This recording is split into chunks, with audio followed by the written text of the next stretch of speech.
ആകാശവാണി.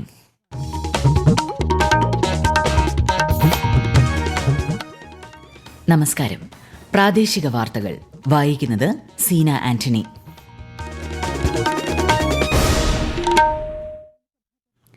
പ്രധാന വാർത്തകൾ. ഡൽഹി നിയമസഭയിലേക്കുള്ള വോട്ടെടുപ്പ് പുരോഗമിക്കുന്നു. 11 മണിവരെ 19.95% പോളിംഗ്. കേരളത്തിലെ ജയിലുകളിൽ സമഗ്രമായ പരിഷ്കരണമുണ്ടായതായി മുഖ്യമന്ത്രി പിണറായി വിജയൻ. സംസ്ഥാന യുവജനക്ഷേമ ബോർഡ് ഏർപ്പെടുത്തിയ യുവ പ്രതിഭാ പുരസ്കാരം മന്ത്രി സജി ചെറിയാൻ പ്രഖ്യാപിച്ചു. 38ാമത് ദേശീയ ഗെയിംസിൽ കേരളം 7ാം സ്ഥാനത്ത്. ISL ഫുട്ബോളിൽ ഇന്ന് മോഹൻ ബഗാൻ പഞ്ചാബ് FC പോരാട്ടം. കേരളത്തിൽ ഉയർന്ന തിരമാലയ്ക്ക് സാധ്യതയെന്ന് കേന്ദ്ര കാലാവസ്ഥാ വകുപ്പ്. തീരപ്രദേശങ്ങളിൽ ജാഗ്രതാ നിർദ്ദേശം. വാർത്തകൾ വിശദമായി. ഡൽഹി നിയമസഭയിലേക്കുള്ള വോട്ടെടുപ്പ് പുരോഗമിക്കുന്നു. 11 മണിവരെ 19.25% പോളിംഗ് രേഖപ്പെടുത്തി. രാവിലെ 7 മണിക്ക് ആരംഭിച്ച വോട്ടെടുപ്പ് വൈകുന്നേരം 6-ന് അവസാനിക്കും. രാഷ്ട്രപതി ദ്രൌപദി മുർമു, കേന്ദ്രമന്ത്രിമാരായ S. ജയശങ്കർ, ഹർദീപ് സിംഗ് പുരി, ലോക്സഭാ പ്രതിപക്ഷ നേതാവ് രാഹുൽ ഗാന്ധി, കരസേനാ മേധാവി general Upendra Dwivedi, Delhi lieutenant governor Vinay Kumar Saxena, Delhi മുഖ്യമന്ത്രി അതിഷി തുടങ്ങിയവർ ഡൽഹി നിയമസഭാ തെരഞ്ഞെടുപ്പിൽ വോട്ട് രേഖപ്പെടുത്തി. 1,56,00,000 ലക്ഷത്തിലധികം വോട്ടർമാരാണ് ഇന്ന് സമ്മതിദാനാവകാശം വിനിയോഗിക്കുന്നത്. 70 അംഗ നിയമസഭയിലേക്ക് 699 സ്ഥാനാർത്ഥികളാണ് മത്സരിക്കുന്നത്. ശനിയാഴ്ചയാണ് വോട്ടെണ്ണൽ. കേരളത്തിലെ ജയിലുകളിൽ സമഗ്രമായ പരിഷ്കരണമുണ്ടായതായി മുഖ്യമന്ത്രി പിണറായി വിജയൻ. തിരുവനന്തപുരത്ത് അസിസ്റ്റന്റ് പ്രിസൺ ഓഫീസർമാരുടെ 46ാമത് പാസിംഗ് ഔട്ട് പരേഡിൽ അഭിവാദ്യം സ്വീകരിച്ച് സംസാരിക്കുകയായിരുന്നു മുഖ്യമന്ത്രി. ജയിൽവാസികളെ തിരുത്തുക എന്ന സാമൂഹ്യ ബാധ്യതയാണ് ഓരോ ജയിൽ ഉദ്യോഗസ്ഥർക്കും ഉണ്ടാകേണ്ടതെന്നും മുഖ്യമന്ത്രി പറഞ്ഞു. പഴയകാലത്ത് ജയിലിൽ കഴിയുന്നവരോട് സ്വീകരിക്കുന്ന സമീപനമല്ല. ഉന്നതമായ അത്തരമൊരു സാമൂഹ്യ ബോധം സ്വാഭാവികമായും നിങ്ങളിലെല്ലാം ഉണ്ടാവണം. അതിന്റെ ഭാഗമായുള്ള സേവനമായിരിക്കണം നിങ്ങൾ നൽകുന്നത്. അതിൻ്റെതായ കരുതലും ജാഗ്രതയും സർവീസിലുടനീളം പാലിച്ചിരിക്കണം. ക്രിസ്മസ് നവവത്സര ബമ്പർ ഭാഗ്യക്കുറി നറുക്കെടുപ്പും സമ്മർ ബമ്പർ ഭാഗ്യക്കുറിയുടെ പ്രഖ്യാപനവും മന്ത്രി KN ബാലഗോപാൽ ഉച്ചയ്ക്ക് 1:30 നിർവഹിക്കും. 20 കോടി രൂപയാണ് ഒന്നാം സമ്മാനം. ഈ മാസത്തെ റേഷൻ വിതരണം മറ്റന്നാൾ ആരംഭിക്കും. കഴിഞ്ഞ മാസത്തെ വിതരണം ഇന്ന് വൈകുന്നേരത്തോടെ പൂർത്തിയാകും. നാളെ റേഷൻ കടകൾക്ക് അവധിയാണ്. ക്രിസ്മസ് പരീക്ഷ ചോദ്യചോർച്ച കേസിൽ 2 പേർ ക്രൈംബ്രാഞ്ച് കസ്റ്റഡിയിൽ. സ്വകാര്യ സ്ഥാപനത്തിൽ അധ്യാപകരായി പ്രവർത്തിക്കുന്നവരെയാണ് അന്വേഷണ സംഘം കസ്റ്റഡിയിലെടുത്തത്. നേരത്തെ സ്ഥാപനത്തിൽ പരിശോധന നടത്തുകയും ഡിജിറ്റൽ തെളിവുകൾ ശേഖരിക്കുകയും ചെയ്തിരുന്നു. 113ാമത് അയിരൂർ ചെറുകോൽപ്പുഴ ഹിന്ദുമത പരിഷത്തിന്റെ 4ാം ദിനമായ ഇന്ന് നടക്കുന്ന ഹിന്ദു ഏകതാ സമ്മേളനം RSS സർസംഘ് ചാലക് മോഹൻ ഭഗവത് ഉദ്ഘാടനം ചെയ്യും. കൺവെൻഷനുമായി ബന്ധപ്പെട്ട് പത്തനംതിട്ടയിലെ കോഴഞ്ചേരി, ചെറുകോൽ, അയിരൂർ ഗ്രാമപഞ്ചായത്തുകളിലെ വിദ്യാഭ്യാസ സ്ഥാപനങ്ങൾക്ക് ഉച്ചയ്ക്ക് ശേഷം അവധി പ്രഖ്യാപിച്ചു. മുൻകൂട്ടി നിശ്ചയിച്ച പരീക്ഷകൾക്ക് അവധി ബാധകമല്ല. കള്ളക്കടൽ പ്രതിഭാസത്തിന്റെ ഭാഗമായി കേരളം, കർണാടക, തമിഴ്നാട് തീരങ്ങളിൽ ജാഗ്രതാ നിർദ്ദേശം. കേരള തീരത്ത് ഉയർന്ന തിരമാലയ്ക്ക് സാധ്യതയെന്ന് കേന്ദ്ര കാലാവസ്ഥാ വകുപ്പ്. കടലാക്രമണത്തിന് സാധ്യതയുള്ളതിനാൽ തീരദേശവാസികളും മത്സ്യത്തൊഴിലാളികളും ജാഗ്രത പാലിക്കണമെന്ന് മുന്നറിയിപ്പ്. വെറ്റിനറി കോളേജ് വിദ്യാർത്ഥിയായിരുന്ന JS സിദ്ധാർത്ഥന്റെ മരണത്തെ തുടർന്ന് യൂണിവേഴ്സിറ്റി പുറത്താക്കിയ 18 വിദ്യാർത്ഥികളെ തിരികെ പ്രവേശിപ്പിക്കാനുള്ള ഹൈക്കോടതി സിംഗിൾ ബെഞ്ചിന്റെ ഉത്തരവ് ഡിവിഷൻ ബെഞ്ച് തടഞ്ഞു. സിദ്ധാർത്ഥന്റെ മാതാപിതാക്കൾ നൽകിയ അപ്പീലിലാണ് ഉത്തരവ്. ആന്റി റാഗിംഗ് കമ്മിറ്റി വിചാരണയ്ക്ക് ശേഷം പുറത്താക്കിയ വിദ്യാർത്ഥികളെ മണ്ണുത്തി കോളേജിൽ കോടതി നിർദ്ദേശപ്രകാരം കഴിഞ്ഞയാഴ്ച പ്രവേശനം നൽകിയിരുന്നു. സംസ്ഥാന യുവജനക്ഷേമ ബോർഡ് ഏർപ്പെടുത്തിയ യുവ പ്രതിഭാ പുരസ്കാരം തിരുവനന്തപുരത്ത് മന്ത്രി സജി ചെറിയാൻ പ്രഖ്യാപിച്ചു. വിവിധ മേഖലകളിൽ കഴിവ് തെളിയിച്ച യുവ പ്രതിഭകൾക്കും ക്ലബ്ബുകൾക്കുമാണ് പുരസ്കാരം നൽകുന്നത്. ദൃശ്യ മാധ്യമത്തിലെ മികച്ച പ്രവർത്തനത്തിനുള്ള പുരസ്കാരത്തിന് ദൂരദർശനിലെ അരുണിമ കൃഷ്ണൻ അർഹയായി. കോഴിക്കോട് അരയിടത്ത് പാലം ബസ് അപകടത്തിൽ ഗുരുതരമായി പരിക്കേറ്റ് ചികിത്സയിലായിരുന്ന യുവാവ് മരിച്ചു. ബൈക്ക് യാത്രികനായ മുഹമ്മദ് സാനിഹാണ് മരിച്ചത്.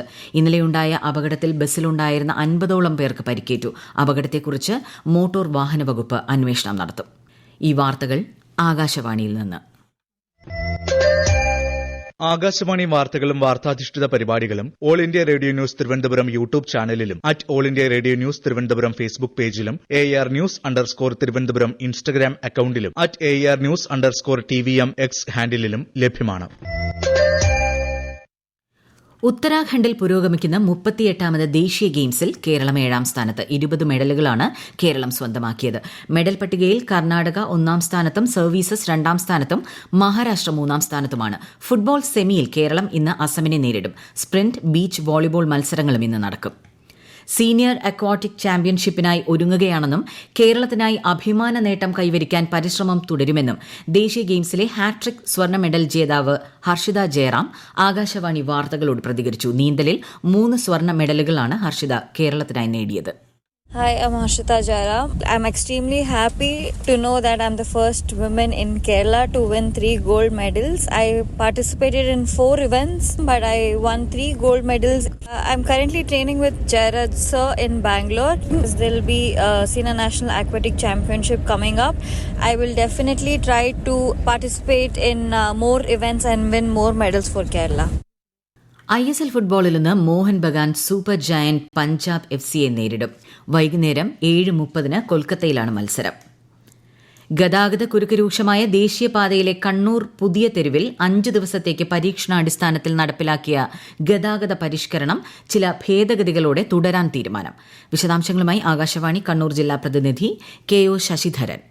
ഗതാഗതക്കുരുക്കിനെ തുടർന്ന് റെഡ് സോണിലായിരുന്ന പുതിയതെരു പട്ടണം ട്രാഫിക് പരിഷ്കരണത്തെ തുടർന്ന് ഗ്രീൻ സോണിലേക്ക് മാറി. 15 മിനിറ്റ് മുതൽ 1 മണിക്കൂറിലേറെ നീണ്ട ഗതാഗതക്കുരുക്ക് തീർത്തും ഇല്ലാതായെന്നാണ് 5 ദിവസത്തെ അനുഭവം. സംസ്ഥാനത്ത് തന്നെ ഏറ്റവും വലിയ ബ്ലോക്ക് ഉണ്ടായിരുന്ന സ്ഥലമാണ് പുതിയതെരുവെന്നും പരിഷ്കരണത്തിലൂടെ വലിയ മാറ്റം കൊണ്ടുവരാൻ സാധിച്ചുവെന്നും KV സുമേഷ് MLA അറിയിച്ചു. പകുതി വിലയ്ക്ക് ഇരുചക്ര വാഹനങ്ങളും വീട്ടുപകരണങ്ങളും നൽകാമെന്ന് വാഗ്ദാനം ചെയ്ത് നടത്തിയ തട്ടിപ്പ് കേസിൽ തൊടുപുഴ സ്വദേശി അനന്തു കൃഷ്ണൻ നടത്തിയത് 1000 കോടി രൂപയ്ക്ക് മുകളിലെ തട്ടിപ്പെന്ന് പോലീസ് നിഗമനം. അനന്തുവിന്റെ അക്കൌണ്ടിൽ മാത്രം 400 കോടി രൂപ എത്തിയതായും അതിൽ അവശേഷിക്കുന്നത് 3 കോടി രൂപ മാത്രമാണെന്നും പോലീസ് അറിയിച്ചു. വിവിധ സംഘടനകളുടെ പിൻബലത്തോടെയാണ് അനന്തു പണം സമാഹരിച്ചത്. വിവാഹ ചടങ്ങിൽ സംബന്ധിച്ച് മടങ്ങിയ സംഘത്തെ പത്തനംതിട്ട പോലീസ് മർദ്ദിച്ചതായി പരാതി. ബാറിന് മുന്നിൽ പ്രശ്നമുണ്ടാക്കിയവരെ തേടിയെത്തിയ പോലീസ് ആളുമാറി വിവാഹ സംഘത്തെ ആക്രമിക്കുകയായിരുന്നുവെന്നാണ് വിവരം. ഇന്നലെ രാത്രി 10:45 സംഭവം. മർദ്ദനമേറ്റ ആശുപത്രിയിൽ കഴിയുന്നവരിൽ നിന്ന് പത്തനംതിട്ട ഡിവൈഎസ്പിയുടെ നേതൃത്വത്തിൽ മൊഴി രേഖപ്പെടുത്തി.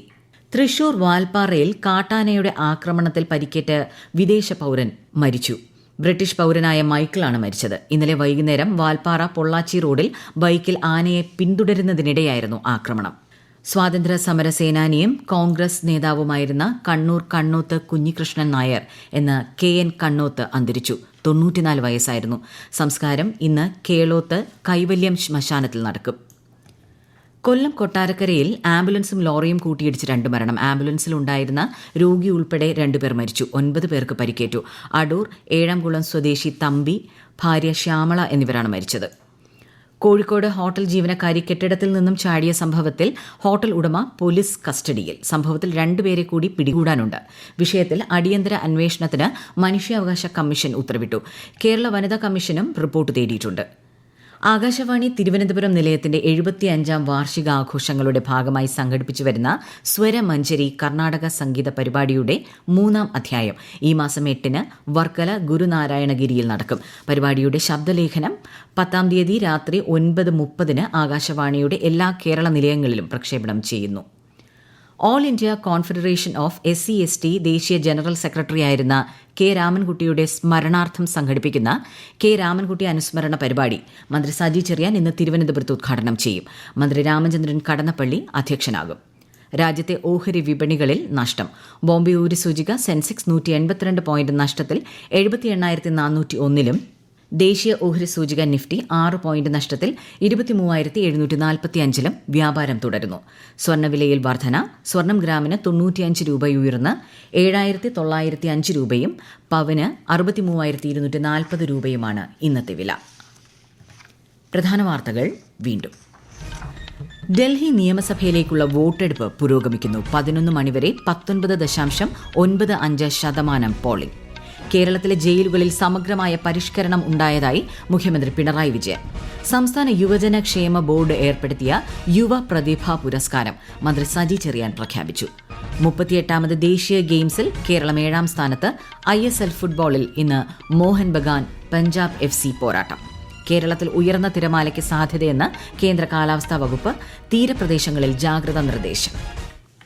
പ്രാദേശിക വാർത്തകൾ കഴിഞ്ഞു. അടുത്ത വാർത്താ പ്രക്ഷേപണം 12:50-ന്.